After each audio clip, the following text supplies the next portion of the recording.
In this episode, we're talking about the 8 fundamental characteristics of a story. What distinguishes a story from something that is not a story, right? Like just a list as opposed to a story. Or how do we make sure that we avoid one of those cool story bro moments? Like what actually constitutes that a story in and of itself? Like when something, we look at something, we're like, yeah, that's a story. How do we measure that? And so I feel like all stories, good stories, should contain these 8 fundamental elements. And without these 8 elements, we do not regard them as good stories, or we just don't regard them as stories at all. It's one of the two. Stories are a system. Like, there's a reason why they work and why they flop, right? Like there's a mechanics to them, much like a bridge that you build, right? Like if you don't follow the mechanics of engineering, right? If you don't follow the laws of engineering, if you're not being mindful of the law of gravity and of forces or whatever, I'm not an engineer, so I have no idea what I'm talking about, but like, I'm pretty sure engineers are the really smart people. They understand that if you don't do certain things with your materials and with how you arrange them, that the bridge is going to fall down. I should have picked a better example. I'm so sorry. Okay. But you get what I'm saying? So if your story lacks structure and it lacks these foundational principles, it doesn't stand up because you haven't built a story. And there is a specific way of going about and building it. It's ironic that even though we're constantly reading stories throughout school, I never learned about story structure in school. It's just weird. Like you're doing a lot of play analysis, you're doing a lot of narrative analysis, you're reading books in English class, you're talking about themes, you're talking about core story principles, but we're never looking at like the foundational components of what makes up a story, so that way we can then become better storytellers. It was almost like this vague gray veil that was blocking me from seeing this world. And so you're probably in a similar boat. So you're either on the initiated side or you're story curious, and you're starting to slowly get towards the side of opening up your eyes and seeing like, oh my gosh, stories. Like we can basically guarantee, I mean, I say that with a grain of salt, that we can tell better stories by applying and making sure that we're including what needs to be included to tell a good story. You just start to go about life thinking that there's like talented storytellers and the rest of us are just like lucky if we can achieve that level of talent, right? But it's a practiced methodology. There's a method to this. And so if we learn the method and we practice the method, then we tell better stories. So let's start learning the method. So the first thing is like, well, what is a story? Let's define a story, okay? And if you've been following along, hopefully you can recite this with me. No, I'm just kidding.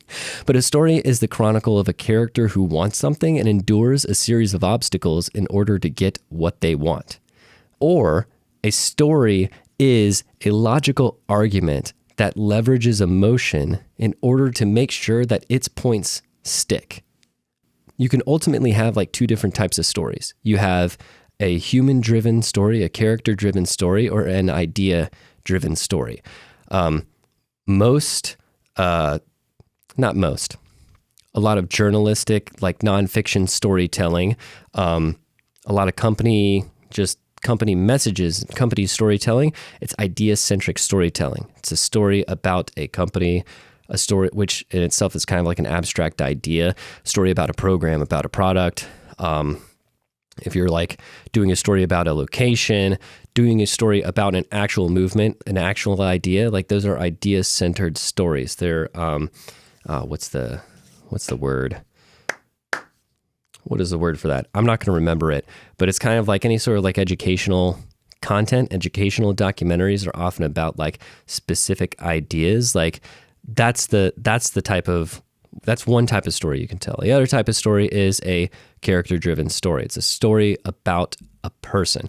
And so I find within brand storytelling, right, when you're telling company stories, like you're going to tell either one of those stories.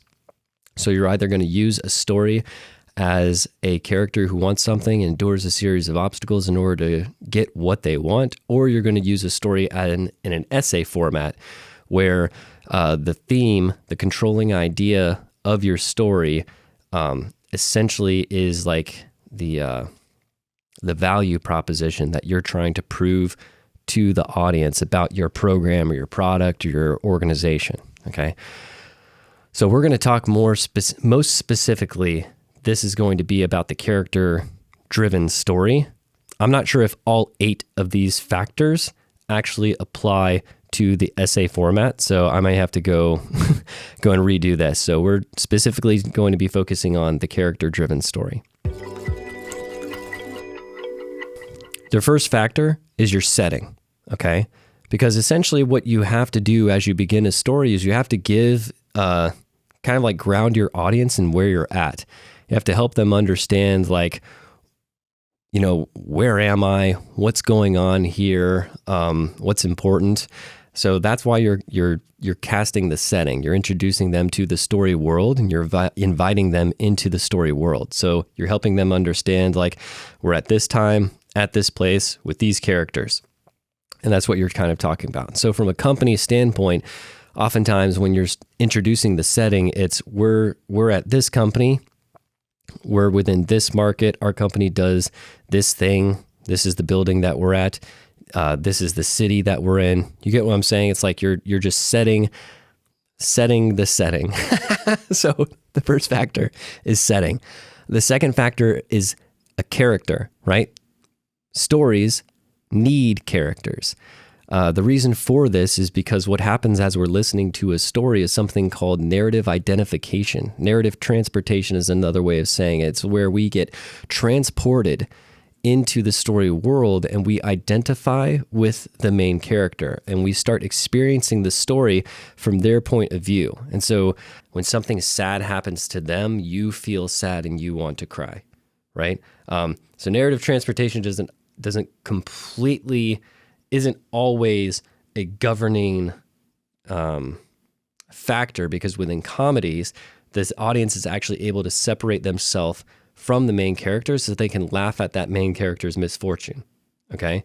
But it is essentially that the story itself is an emotional ride that you're going on, okay? And your character is kind of like your guide or the car that you're riding in as you're going on this story roller coaster.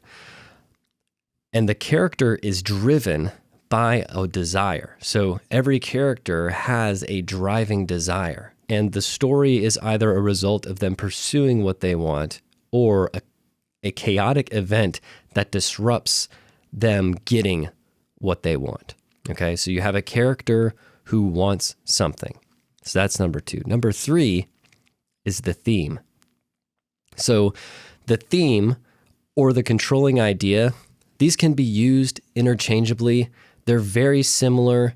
They're not exactly interchangeable, but they can be used interchangeably, okay?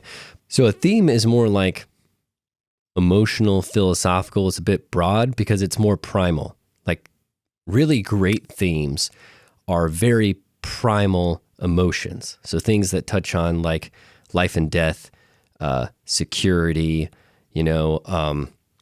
these very primal needs that we have, like love, those are often like kind of more of the thematic realm, whereas a controlling idea is a bit more specific. Controlling idea is like what you want. It's kind of like the ultimate takeaway of the story. It's like what do you want the viewer to have internalized after experiencing your story?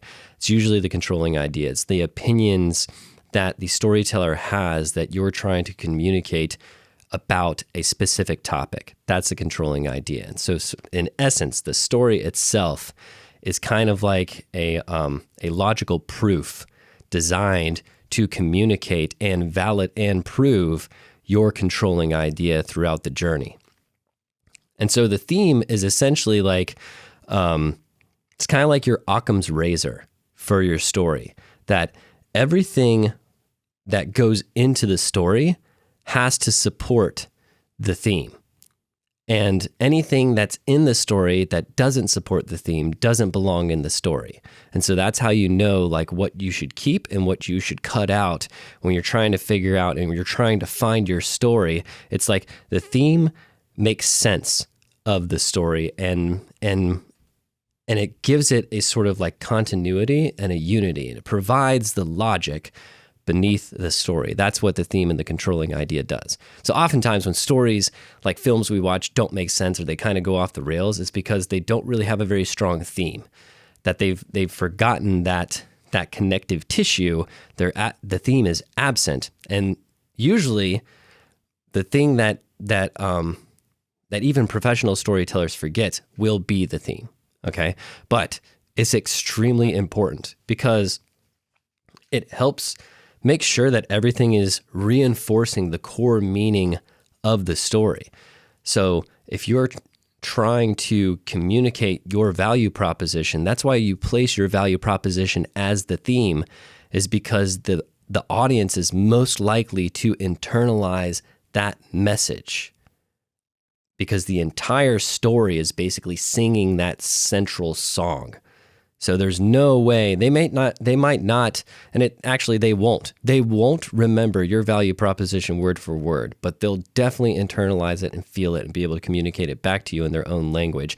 If you specifically design that as the controlling idea and you make sure that everything is there to reinforce that theme. All right. So theme, that's number 3. Number 4 is curiosity and mystery, okay? Like stories, because essentially like the reason why I put curiosity and mystery here is usually within the first like 10 to 20% of the film, the character will state the theme. Like one of the characters will state the theme. And it's really good to just like, as you introduce your character, to have them state the theme. And because you haven't proven that theme yet, it comes off kind of like a hypothesis, kind of like a we believe statement. That gets the audience curious. And you have to understand that a story is an experience that we are inviting the audience into. And what I mean by we are inviting them into is we're trying to get them interested about the story. We have to demonstrate that this is worth their attention so that way they watch it. So the story itself is constantly proving to the audience that it's worthy of their attention, so they will continue to watch. Therefore, you have to create a sense of mystery and a sense of curiosity in the audience. This is a very fine line you have to walk because you don't want to confuse the audience. You want to make sure that they stay curious, that they're not confused, because confusion is, especially within business storytelling, confusion is not something you want to create because they're most likely going to abandon the story if they're confused. Within an entertainment context, that's fine, especially if it's like a detective story or something. If it's intentionally a mystery story, it's okay to confuse the audience. You want to keep them confused. But you do want to keep them curious and you want to keep them guessing, and you don't want to give them all the information all at once. You want to parse out that information over time. So that way they go on a journey. It's a journey of learning. You make learning fun for them. And that's enjoyable. A story is essentially a reward for your audience's attention. And you're kind of keeping that attention for them by making them curious, rewarding them for their curiosity, making them curious again, rewarding them for their curiosity. Okay? So curiosity and mystery. Number 5 is conflict. So this is something that you actually get the most pushback on when people are interested in doing brand storytelling, because most often when we're interested in doing brand storytelling, we tend to be more purpose-driven, leaning, if that makes any sense. Like we tend to value more meaningful communication, right? We're hoping to create a more purposeful business environment. And so that's why we like storytelling, is because of the emotional quality of storytelling. And we're drawn to that. We want to use more of that. And the reason why we're drawn to that is because we don't want to come off as icky salespeople, right? We don't want to come off as those icky direct response marketers, who are using fear-based tactics to pull one over on people and manipulate them and convince them to do things that they don't want to do, because that is bad, right? That's scammy. And I'm not going to lower myself to be scammy, okay? So because of that, we actually, there's almost a propensity for us to not want to dig into conflict and not want us to dig into negativity because of that strong moral aversion towards marketing from that perspective. But you don't have a good story unless you dig into conflict. And I've got a pretty good episode out. I think this is episode number 2 of the Storytelligent podcast. It's how stories create value. And I explain there how through the problem agitation solution framework, we create emotional deltas, that conflict is necessary to communicate value and communicate worth. That if we don't show conflict, then everything else is out of context and no one is going to care. So if there are no stakes, if there's nothing at stake, if there's nothing to gain and nothing to lose, no one cares. So it's tension that holds attention, okay? So you need conflict, because without conflict, there's no stakes, and without stakes, there's no meaning. It's a meaningless story. Stories without conflict are terrible. Oh my God, they're so boring. That's just a really weird emotional list of events, right? Like that's weird, right? Like I'm trying to listen to some conflict. I'm trying to watch someone go out and endure a series of obstacles. Okay. So like every story, it starts with like, there's this character with this driving desire, you've got your bearings, you see where they're at, and suddenly something happens to them that shocks them out of their normal day-to-day world, that disrupts their world, or they are so driven and focused on their desire that they start to set out to go achieve it and are immediately met with conflict. So there is a central conflict to each story, just a central obstacle that must be overcome. This is realistically, it is a internal struggle within the character. It's something within themselves that they have to overcome. But in the storytelling space, that internal thing is manifested externally from them. So that way we can see this psychological theater take place in front of our eyes, right? So conflict is necessary. If you don't have conflict, you don't have a story. Without properly established stakes, without understanding what people are risk losing here, we don't care, right? So without properly defining the stakes, we don't care. And without conflict, you don't have a story. And then relationship. Every story is about relationship, right? It's about the relationships that this individual has with his environment. It's about the relationship that he has or she has with other characters that they interact with. And then ultimately, it's about the relationship they have with themselves. It's about how they see themselves, okay? So stories are about relationships. Stories are a tool, like I talked about with the narrative transportation thing. You can see how stories are a tool for empathy. We use stories to relate with one another, to see the world from each other's point of view. So not only is it a tool for relationship building, it's a tool for empathy. Stories themselves are about relationships. They're about how these characters' relationships are tested through conflict, and how that conflict then, either impacts their and strengthens their relationship or breaks their relationship.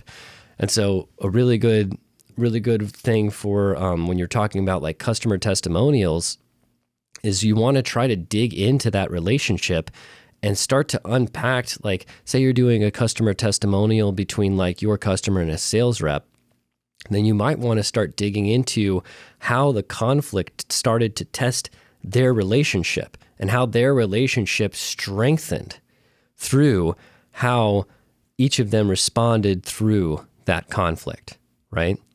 Because, man, that's awesome. You want people to fall in love with your company, tell that story. Next thing is number 7. And number 7 is change.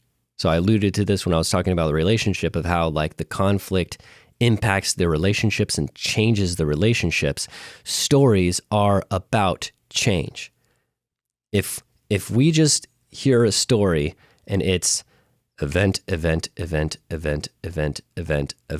right? Like the cool story bro moment is created from a story that never changes. We just recently put out an episode where I'm talking about the event promo videos and why I don't like event promo videos.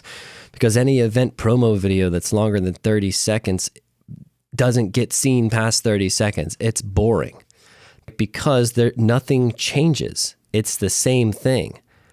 And the reason why they start failing is because as an audience member, we are expecting something to change.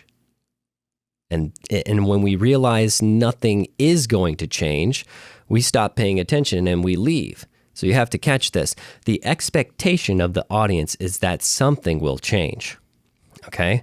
So part of a story is that change happens throughout the story, that surprises come, things shift, and it's these shifts and turns and surprises and changes that continue to build that curiosity, that continue to build that mystery, that keep us engaged and keep us wanting and hanging on. Trey Parker and Matt Stone, the creators of South Park, have a really great kind of like story formula that they use in their writer's room, where their rule is when they review the story that the word "and" should not be between your scenes. We can take these beats, which are basically the beats of your outline, and if the words "and then" belong between those beats, you're f***ed, basically. You got something pretty boring. What should happen between every beat that you've written down is either the word "therefore" or "but," right? So what I'm saying is that you come up with an idea and it's like, okay, this happens, right? And then this happens. No, it should be this happens and therefore this happens. But this happens, therefore this happens. So now you're shifting. So instead of it being and, where it's just a progression, right? Like it's just a list that you're adding on, but is a twist. Therefore is a result of the twist, but is another twist. Therefore is a result of that twist. The characters are now being surprised because there's a twist that's hitting them, and then they are forced to react and solve that twist. And then they're surprised, and then they're forced to react. So when you start to formulate your stories, like, yes, there's that core problem, but most problems that we face don't have simple solutions. So it's kind of like looking at your problem as an onion, and that problem is going to complicate over time, and it's going to change and morph over time, and that change is going to require the characters to adapt.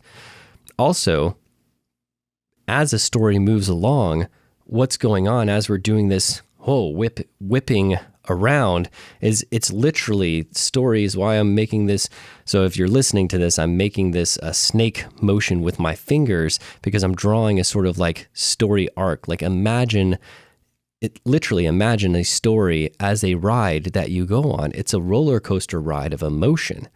So what you're really changing back and forth is emotional states for that audience.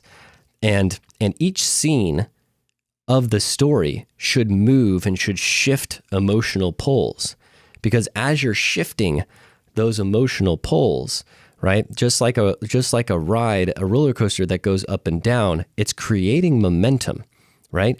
So that down into negative and bringing them back up into positive, and down into negative, bring back up into positive. That's creating an emotional momentum, just like a physical momentum. If you were to be in a train cart, right? Like that emotional momentum gives the story and maintains the story's forward momentum, because you're shifting these poles and you know that change is happening and you want to see what's going to happen in the next shift, as opposed to something that sustains a single emotion for too long. You start getting the sense that, oh, nothing's going to change, and therefore you remove yourself from the situation because it's a boring situation.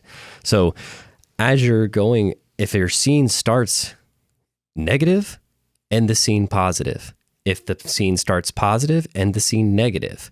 That is how you move your audience. Your audience should be moved through the story, is changing these emotional poles. And then finally, transformation.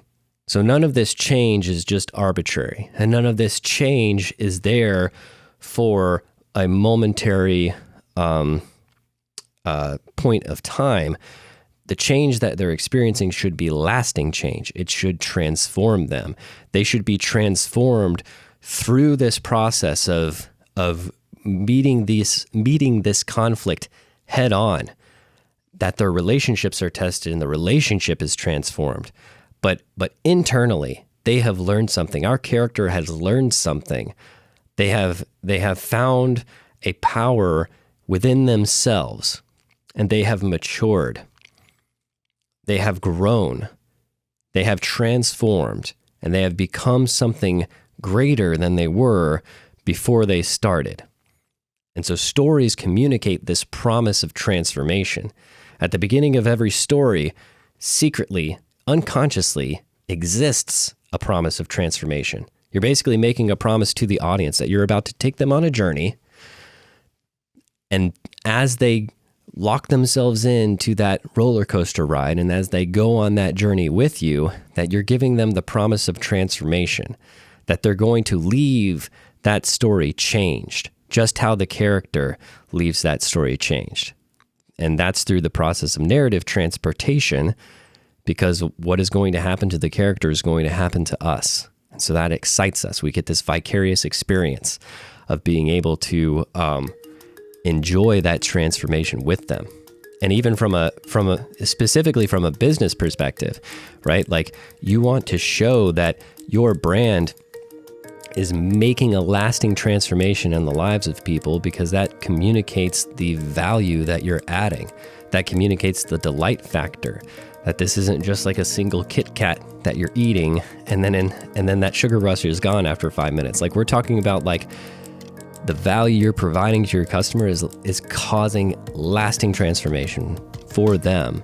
And so that's what you're setting out, in a sense, to prove that you can bring them from this state to this other place, and they're better off for it because they are now transformed and better situated to achieve their driving desire, to achieve their ultimate dream state. Okay, hope this was helpful. As always, if you have any questions about storytelling and brand storytelling, I'd be happy to answer them. Just reach out to me on Instagram or on Twitter @Storytelligent, and I will see you in the next one. Take care.